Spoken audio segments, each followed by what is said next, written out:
Hello everyone, thank you very much. आप सभी का धन्यवाद कि पिछले जो वीडियो में मैंने अपील की थी उसका अच्छा रिस्पॉन्स आया और आप लोगों ने सब्सक्राइब भी किया और लाइक भी किया। तो इस एप्रिसिएशन के लिए थैंक यू वेरी मच। और अभी भी जो है 60% जो लोग हैं वो नॉन सब्सक्राइबर हैं, सब्सक्राइब नहीं किए हैं। तो जो वीडियो देख रहे हैं कम से कम वो जो है सब्सक्राइब करें और अप्रिशिएट भी करें, लाइक भी करें। तो आज का जो हमारा टॉपिक है वो कल का ही कंटिन्यूशन है। कल हमने पढ़ा था माइटोसिस और आज जो है हमारा टॉपिक है मियोसिस का। मियोसिस यानी कि अर्धसूत्री विभाजन। समसूत्री विभाजन जब हमने देखा तो उस समय क्या है कि एक कोशिका सोमेटिक सेल वह डिवाइड होती है, काई कोशिका डिवाइड होती है और दो अपने समान पुत्री कोशिकाओं का निर्माण करती है। तो ये जो सोमेटिक सेल है इसमें जो उसका जो जेनेटिक कंटेंट है वो एज इट इज़ रहता है। कहने का मतलब है कि उसमें जो जेनेटिक कंटेंट था वो था 2n और बनने वाली जो कोशिकाएं हैं वो भी 2n है। इसका मतलब ये है कि इसमें जो जीनोम है वो क्या होगा, पेयर के रूप में पाया जाता है और ये जो पेयर के रूप में ही आगे प्रोसीड होता है, यानी कि आगे जो संतति जो पुत्री कोशिकाओं में वो भी मेंटेन रहती है। लेकिन अर्धसूत्री विभाजन में ऐसा नहीं होता है। अर्धसूत्री विभाजन में क्या होगा कि जो जीनोम है वो पुत्री कोशिकाओं में आधा रह जाता है, हाफ रह जाता है। तो होगा क्या कि जो 2n जीनोम है वो क्या होगा, n में रह जाएगा। इट मीन्स जो डिप्लॉयड कंडीशन है वो कैसी रह जाएगी, हैप्लॉयड। जबकि यहाँ क्या था, यहाँ पर डिप्लॉयड ही मात्र कोशिका थी और पुत्री कोशिका भी डिप्लॉयड ही बन रही थी, द्विगुणित थी। तो सबसे पहली बात तो ये जो मियोसिस होगा वो जर्मिनल सेल्स हैं, यानी कि जननीय कोशिकाएं हैं, उनमें जो है मियोसिस होगा। अर्धसूत्री विभाजन जननीय कोशिकाओं में होगा। जबकि हमने माइटोसिस पढ़ा था उसमें कहाँ हो रहा था, कायिक कोशिकाओं में हो रहा था। तो इसमें और उसमें अंतर है। तो जननीय कोशिकाओं में हमारे यदि ह्यूमंस की बात करते हैं तो दो तरह के गैमेट्स होते हैं, एक मेल गैमेट और एक फीमेल गैमेट। यदि मेल गैमेट की बात करते हैं तो हमारे पास मेल गैमेट है स्पर्म, और फीमेल गैमेट की बात करते हैं तो वो है oocyte या ओवा। स्पर्म जो है वो प्राइमरी स्पर्मेटोसाइट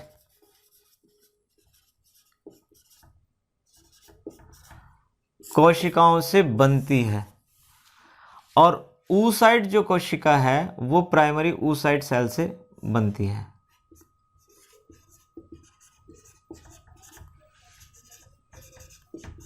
या ओवा जो बनेगा वो प्राइमरी oocyte कोशिका से बनेगा। तो यहां पर जो प्राइमरी oocyte है इसमें जो है मियोसिस होता है, या प्राइमरी स्पर्मेटोसाइट से उनमें जो है मियोसिस होगा। तो ये जो कोशिकाएं होंगी ये क्या होंगी, 2n होंगी, यानी कि इसमें जो जीनोम होगा वो डिप्लॉयड होगा। लेकिन जो बनने वाला जो गैमेट है उसमें क्या होगा, आधा होगा, n।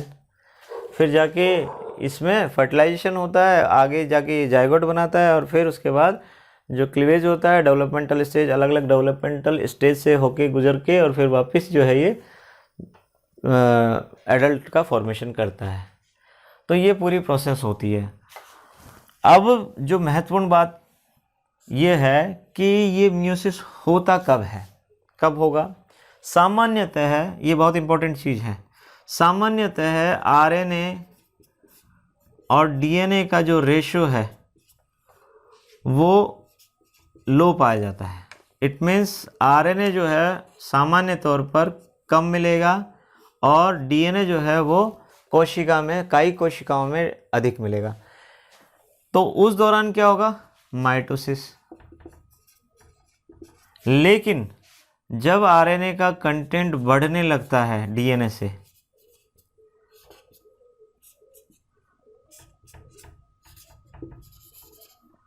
उस दौरान उन कोशिकाओं में मियोसिस होता है। ये एक एस्पेक्ट है, मतलब एक पहलू है इसका मियोसिस होने का, कि ये मियोसिस होने से पहले आरएनए की जो मात्रा है वो बढ़ने लग जाती है, जबकि माइटोसिस के दौरान कई कोशिकाओं में जो है आरएनए कम पाया जाता है डीएनए की तुलना में। अब बात करते हैं प्रोसेस की। मियोसिस की यदि प्रोसेस देखते हैं तो वो बिल्कुल जो है माइटोसिस के बराबर समान जो है, उसमें 4 अवस्थाएं होती हैं। कौन कौन सी 4 अवस्थाएं? प्रोफेज, दूसरी है मेटाफेज, तीसरी है एनाफेज और चौथी है टीलोफेज।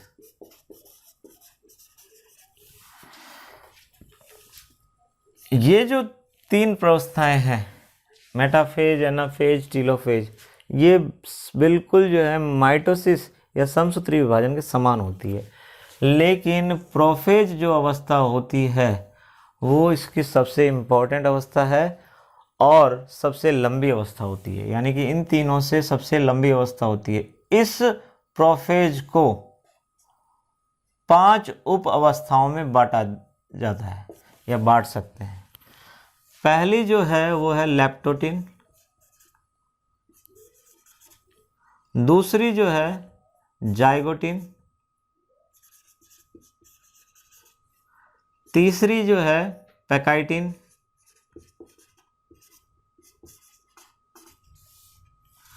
चौथी जो है डिप्लोटिन और 5वीं जो है डाइकाइनेसिस। ये जो 5 प्रावस्थाएं हैं, ये 5 प्रावस्थाएं जो है प्रोफेज की हैं और प्रोफेज ही सबसे लंबी अवस्था होती है। अब जो समझने की बात है वो महत्वपूर्ण बात मैं आपको बताऊंगा। देखिए क्या होगा कि हमने क्रोमोसोम की संरचना पढ़ी, ये क्रोमोसोम है, ठीक है। इस क्रोमोसोम का जब इंटरफेज की जो एस अवस्था है, जहाँ की डीएनए का रेप्लिकेशन हो रहा है, उस अवस्था को याद कीजिए। उस दौरान ये जो क्रोमोसोम है ये इस तरह से हो जाता है। कैसे हो जाता है कि इसने अपनी जैसी प्रतिकृति का निर्माण किया, अपनी जैसी कॉपी बनाई है, रिप्लिका बनाई है, रेप्लिकेट हुआ ये। तो ये जो है अपनी एक सिस्टर क्रोमेटिड का निर्माण कर लेता है, यानी अपने जैसा एक संरचना का निर्माण कर लेता है, अपनी जैसे एक डीएनए की कॉपी बना लेता है, ठीक है। एक बात तो ये हो गई, तो इसको बोलते हैं सिस्टर क्रोमेटिड। ये हमने पिछली बार भी पढ़ा था। विभाजन के दौरान मेटाफेज की जो अवस्था है उस दौरान क्या अलग होते हैं?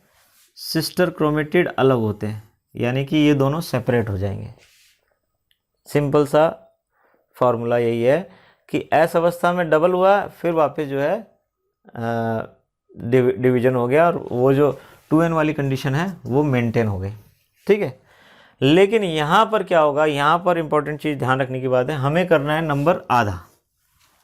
तो आधा करने के लिए हमारे पास ये ध्यान रखना है कि हर एक जो क्रोमोसोम है हमारे पास पेयर में होते हैं। पेयर में कैसे कि हम कहते हैं कि ह्यूमन जीनोम का जो 46 क्रोमोसोम्स हैं, लेकिन वो कैसे पाए जाते हैं? हम उसको लिखते हैं 23 पेयर, 23 जोड़े। अब जोड़ों का क्या मतलब है कि जो एक जैसे दिखने वाले क्रोमोसोम्स हैं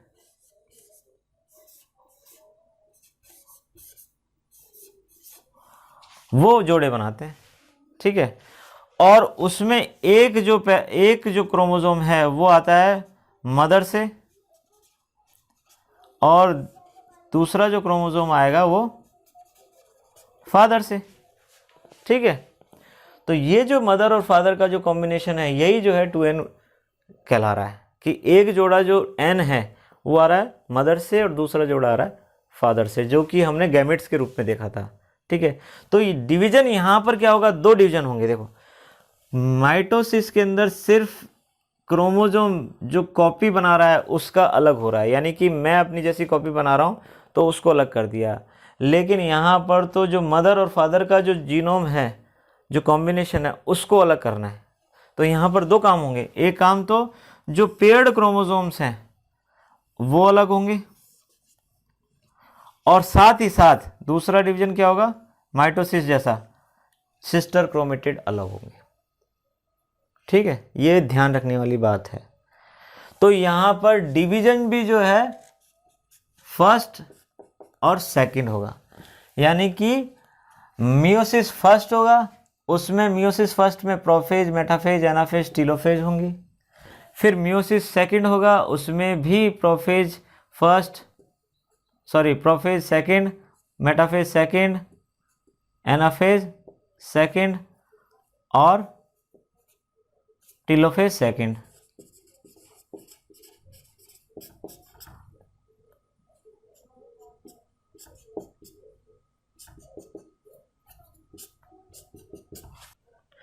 अब एक और बात करते हैं। देखिए जिसमें पहला जो डिवीजन होगा, ये भी इंपॉर्टेंट चीज है, पहला जो डिवीजन है वो रिडक्शनल डिवीजन कहलाता है। ये जो पहला डिवीजन है ये रिडक्शनल कहलाएगा, ये मैं बताता हूं क्यों कहलाता है। और ये कहलाता है इक्वेशनल।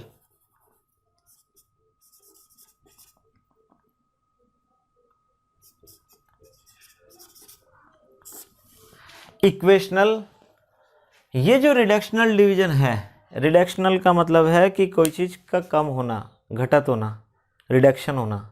तो रिडक्शनल डिवीजन में क्या होगा कि जो क्रोमोसोम नंबर है वो आधे रह जाएंगे, यानी कि पहली बार में ही ये जो 2n है ये n रह जाएगा, और फिर दूसरी बार में जो है ये n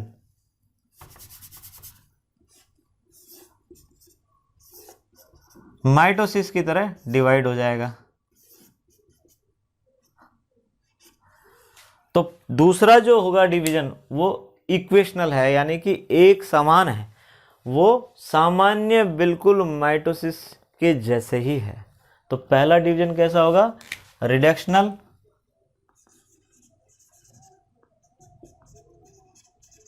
और दूसरा होगा इक्वेशनल, यानी कि इसके मतलब इक्वल रहेगा। कहने का मतलब है कि जो नंबर ऑफ क्रोमोसोम यहाँ पर थे फर्स्ट डिवीजन के बाद थे, वही सेकंड डिवीजन के बाद रहेंगे। तो इक्वेशनल है और ये है रिडक्शनल।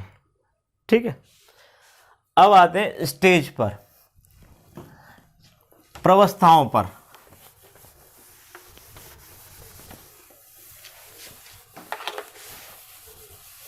इसको मैं यहां लिख रहा हूं, प्रोफेज की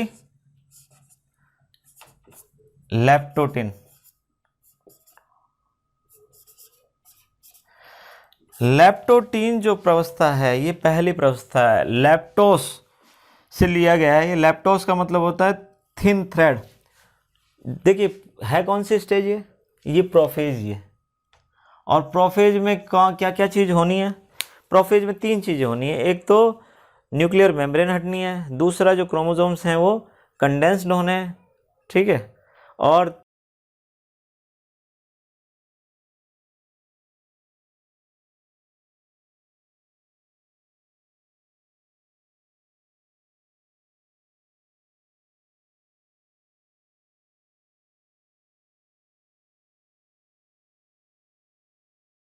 तीसरा जो है सेंट्रोसोम का डिवीजन होके सेंट्रियोल्स का निर्माण होना है और उसका पोल्स की ओर माइग्रेशन होना। ये तीन काम होने। तो इन पांचों में जो है इनमें ये चीज़ होगी। तो लेप्टोटीन में क्या होगा, पहला काम होगा, लेप्टोटीन में थिन थ्रेड लाइक स्ट्रक्चर दिखती है, इसलिए इसको लेप्टोटीन कहा जाता है। लेप्टोस का मतलब है थिन थ्रेड। तो इसमें क्या हो गया, क्रोमोसोम्स जो हैं वो कैसे हो जाएंगे, जैसे ये न्यूक्लियस है, ये इस तरह से ये पूरा बिखरा हुआ है, और ये जो है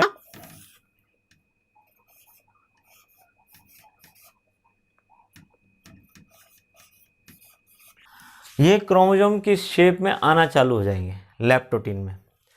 दूसरी स्टेज जो है वो कहलाती है जाइगोटीन।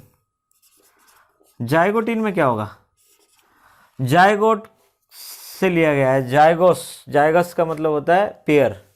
तो यहाँ पर पेयरिंग होगी। कैसी पेयरिंग होगी, पेयरिंग वो वाली होगी जो मैंने बताई थी पहले कि हमारे पास क्रोमोसोम्स जो होते हैं वो किस तरह से होते हैं, जोड़े में होते हैं, और इन जोड़ों को कहते हैं होमोलोगस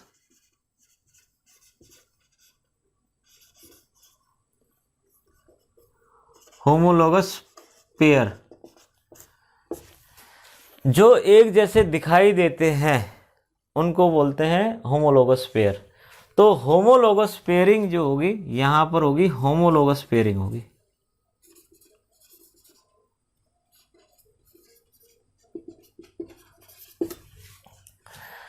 एक जैसे दिखने वाले जो है क्रोमोसोम वो नजदीक नजदीक आ जाएंगे।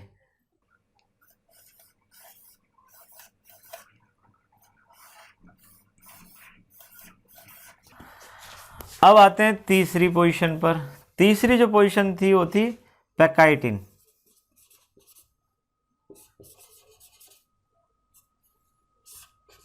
पैकाइटिन में क्या होगा कि यहाँ पर जब होमोलोगस पेयरिंग हुई है उस दौरान क्या है कि इस तरह के, ये मैं इस संरचना को बड़ा करके दिखा रहा हूँ, एक तरह से मान सकते हैं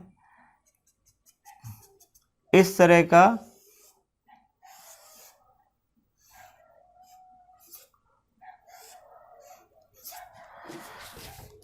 ये जो है पेयरिंग करते हैं। पेयरिंग जब करेंगे तो क्या होगा, दोनों क्रोमोसोम्स जो है एक स्थान से नज़दीक आएंगे, और नज़दीक आने के बाद ये एक दूसरे से बिल्कुल अटैच हो जाते हैं, और इस जगह को कहते हैं सिनेप्सिस। इस जगह को कहेंगे सिनेप्सिस।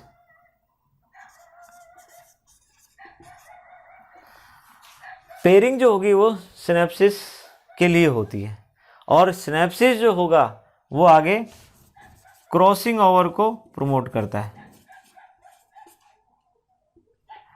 यानी कि यहाँ पर जहाँ पर सिनेप्सिस का निर्माण हुआ है उस दौरान जो क्रोमोसोम्स के खंड हैं वो एक दूसरे से एक्सचेंज होते हैं।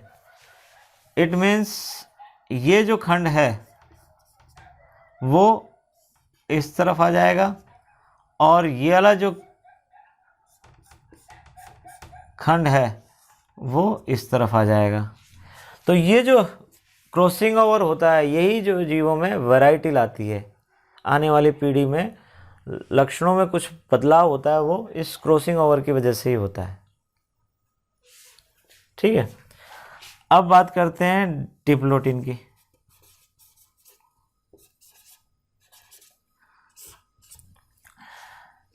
जहाँ पर क्रॉसिंग ओवर हुआ है हमने क्या कहा कि देखो सिंपल सी प्रोसेस मैं बता रहा हूँ। जैसे ये दो क्रोमोसोम्स हैं, ये और ये दोनों सबसे पहला काम होगा इनका पेयरिंग होगी। पेयरिंग होगी तो जहाँ से ये जुड़ेंगे उस जगह को बोलते हैं सिनेप्सिस, जहाँ से ये जुड़ेंगे। और जुड़ क्यों रहे हैं ये, क्योंकि इनमें जो है क्रॉसिंग ओवर होना है, यानी कि जो क्रोमोसोम्स के खंड है उनका एक्सचेंज होना है, उनका विनिमय होना है एक दूसरे के। मतलब एक खंड इसका कट के इधर आ जाएगा और इसका इधर आ जाएगा। तो ये जो क्रॉसिंग ओवर है जब ख़त्म हो जाएगी तो उसके बाद क्या होगा कि क्रॉसिंग ओवर हो गया है और उसके बाद ये अलग होना चालू हो रहे हैं। जब अलग होंगे तो जहाँ पर सिनेप्सिस का फॉर्मेशन हुआ था तो वहाँ से ये अलग होंगे, और अलग होने के बाद ऐसा स्थान आएगा कि दोनों क्रोमोसोम तो अलग हो जाएंगे लेकिन एक जगह ये जुड़े हुए रहेंगे जहाँ की सिनेप्सिस होना था या क्रॉसिंग ओवर हो रहा था वहाँ पर। इस तरह का जो बिंदु है वो कहलाता है डिप्लोटीन के अंदर काइज़मेटा,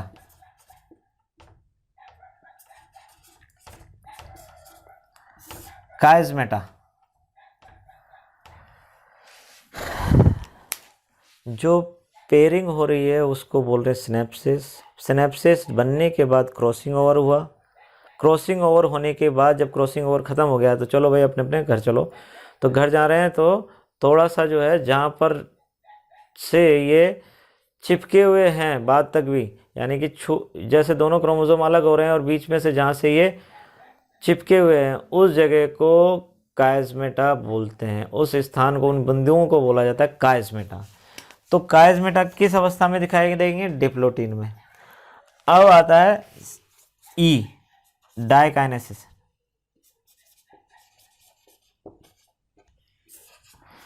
डायकाइनेसिस में जो प्रोसेस होगी वो होता है टर्मिनलाइजेशन। टर्मिनलाइजेशन का मतलब है कि जहाँ पर काइज़मेटा बना है ये यहाँ पर बना है, लेकिन यहाँ से हटना चाहिए अलग एकदम। तो हटते वक्त क्या होगा कि एकदम से नहीं हटेंगे। कैसे हटेंगे कि ये जो काइज़मेटा है ये खिसकते जाते हैं, ये जो बिंदु है ये किनारे की तरफ खिसकता जाता है इस तरह से, और फिर किनारों से अलग होगा। क्या होगा कि जहाँ से सिनेप्सिस बने थे वहाँ क्रॉसिंग ओवर हो चुका है, क्रॉसिंग ओवर होने के बाद जब वह अलग हो रहे हैं तो वह बिंदु काइज़मेटा कहला रहा है। और काइज़मेटा जब अलग होने लगते हैं, काइज़मेटा वाले स्थान से जब क्रोमोसोम अलग होने लगते हैं उस दौरान क्या होगा कि काइज़मेटा एकदम से नहीं हटते हैं, ये धीरे धीरे किनारों की ओर खिसकते हैं। देखो पहले बीच में था, अब ये धीरे धीरे मैं किनारों पे ला रहा हूँ ऐसे, और फिर ऐसे करके ये हट रहा है। तो इसको, इस प्रोसेस को बोलते हैं टर्मिनलाइजेशन। तो ये जो डायकाइनेसिस है इसकी जो प्रोफेज की लास्ट स्टेज है डायकाइनेसिस, उसमें टर्मिनलाइजेशन होता है। तो यहाँ पर ये स्टेज वाइज आपको याद रखनी है, एग्ज़ाम में इसी तरह से पूछा जाता है कई बार कि क्रॉसिंग ओवर किस प्रावस्था में होता है, काइज़मेटा किस में बनते हैं और टर्मिनलाइजेशन किस में होता है। तो पहली जो प्रोसेस है जिसमें कि थ्रेड्स समान संरचना बनती है वो होती है लेप्टोटीन, जिसमें क्रोमोसोम दिखाई देने लगते हैं। उसके बाद जो क्रोमोसोम्स हैं वो होमोलोगस पेयरिंग करते हैं, एक जैसे दिखने वाले जो क्रोमोसोम हैं वो जोड़े बनाते हैं। जोड़े जब बन जाएंगे तो उस कुछ स्थानों पर ये चिपकते हैं, क्रोमोसोम्स एक दूसरे के साथ चिपकते हैं, उसको बोलते हैं सिनेप्सिस। और सिनेप्सिस इसलिए चिपकते हैं क्योंकि वहाँ पर जो क्रोमोसोम्स के जो सेगमेंट्स हैं उनका एक्सचेंज होना है, उनका विनिमय होना है। तो इस जगह जो है क्रॉसिंग ओवर होता है, और क्रॉसिंग ओवर होने के बाद जब ये अलग होते हैं, जहाँ से ये अलग हो रहे होते हैं उस दौरान उन बिंदुओं को, अलग होने वाले बिंदुओं को इस तरह दिखाई देंगे। वो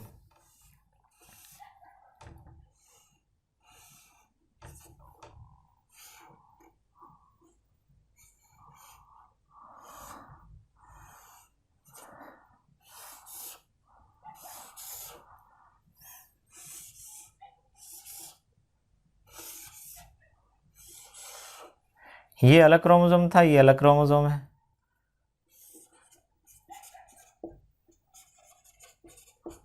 ये जो स्थान है जहाँ से अलग हो रहे वो काइज़मेटा है। अब काइज़मेटा जो डायकाइनेसिस वाली स्टेज है उसमें क्या होगा, ये इस तरफ खिसकता जाएगा, पहले यहाँ था फिर यहाँ आ जाएगा, फिर यहाँ आ जाएगा, और किनारे से ये इस तरह से अलग हो जाएंगे। तो ये जो प्रोफेज है इसकी वो सबसे लेंदी होती है और यही इम्पोर्टेंट है। इसके बाद जो क्रोमोसोम्स हैं वो मेटाफेजिक प्लेट पर आएंगे, वही होगा जो कि माइटोटिक डिवीजन में होता है। सेम वही होता है कि मेटाफेज अवस्था में बीच में आ जाएंगे यहाँ पर मेटाफेजिक प्लेट पर, एनाफेज में ये पोल्स की ओर माइग्रेट करने लग जाएंगे, और टीलोफेज अवस्था में ये जो है दो पुत्री कोशिकाओं का निर्माण करते हैं। तो प्रोफेज जब फर्स्ट ख़त्म हो जाती है उसी के बाद करंट में तुरंत ही बिल्कुल बिना जो गैप के वो दूसरी प्रावस्था चालू होती है जिससे मियोसिस सेकंड कहते हैं। कि होता तो देखो सिंपल जो डिवीज़न होता है उसमें क्या होता है कि एक कोशिका डिवाइड होगी, दो कोशिकाओं बनेगी, फिर एक गैप आ जाएगा, इंटरफेज वाली अवस्था आएगी, वो सबसे लेंदी होती है ना, लंबी होती है। वहाँ क्या है, सारी प्रिपरेशन होती है। लेकिन मियोसिस जो है 2 डिवीज़न इसीलिए हो रहे हैं क्योंकि मियोसिस से पहले सारी प्रिपरेशन हो चुकी है, और वह जो डिवीज़न है वो कंटिन्यूस डिवीज़न है, इसीलिए मियोसिस फर्स्ट और सेकंड को मियोसिस के में ही इंक्लूड किया जाता है। होना तो ये चाहिए कि ये डिवीज़न अलग है और ये डिवीज़न अलग है, लेकिन चूंकि ये कंटिन्यू हो रहा है इसलिए हम इसको मियोसिस में ही पढ़ते हैं। तो मियोसिस के बाद एक जो मदर सेल है उससे 4 पुत्री कोशिकाओं का निर्माण होता है, और वो चारों जो होती हैं वो कैसी होती हैं, हैप्लॉइड होती हैं। जैसे ये मदर सेल है,